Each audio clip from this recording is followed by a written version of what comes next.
Hello and welcome to Freedom Watch, your daily dose of raw liberty, streaming online at foxnews.com.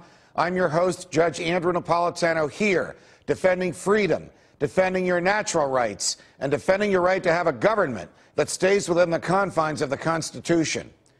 You have all heard me state repeatedly that everything the government runs is broke. Social Security is broke. Medicare is broke. Medicaid is broke. Amtrak is broke. The post office is broke. Now the same bureaucrats that have run the government into the ground want to run health care.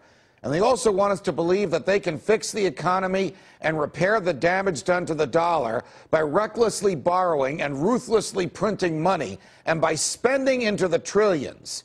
They forget that the government consumes wealth, and only the free market can produce wealth.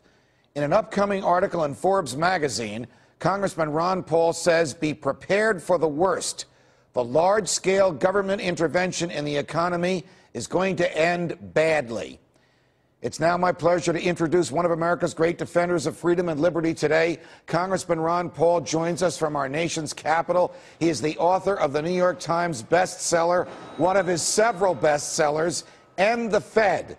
Congressman Paul, welcome back to Freedom Watch. Thank you, Judge. Good to be with you. Why should we expect the worst, and what do you warn in this article that we should all expect? Well, as you said in your opening statement, what has the government done right? And if you were going to turn medical care over to the government, their test was how well they could distribute vaccine for H1N1. And the question of whether it was necessary or not, all that exists.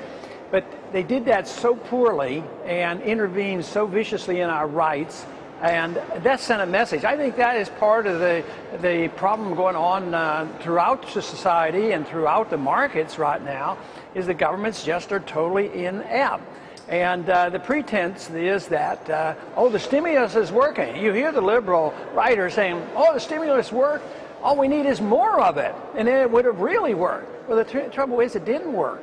They took billions and billions, if not trillions of dollars away from the people and gave it to the government, and the government spent it, which means they misallocate credit and misallocate resources, and they make things worse. And so we haven't changed anything. This idea that the GDP went up, well, you know, they measure GDP by government spending as well. That's included in it. So what is this? We either borrow the money from the Chinese, or we print the money, we spend the money, it goes in and you buy up clunkers or buy up houses and say that, oh, the GDP went up.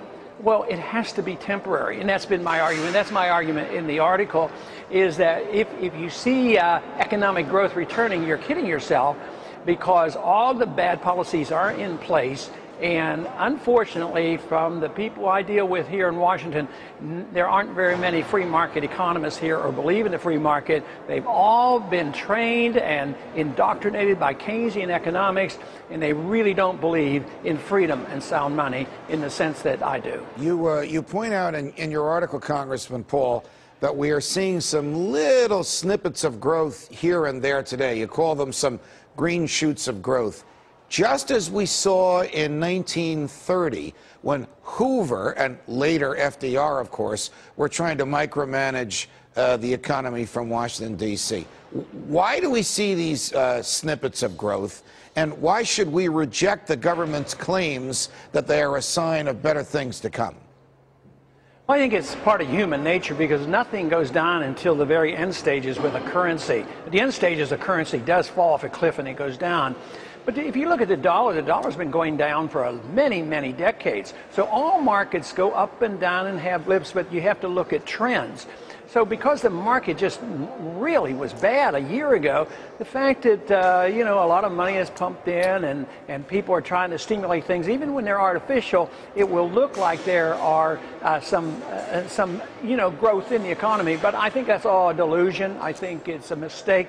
And the worst thing we could do is assume that what we have done here in Washington in the last year has been helpful. That is very, very dangerous, because it's all been very damaging. You predict in your article a drop in growth worse than anything we have seen in the past 2 years. What are you talking about? Well, I think the whole economy is going to be much weaker. We've had a financial collapsed. The financial system was built on a house of cards, which was the fiat dollar standard, and it was international because that was a reserve standard.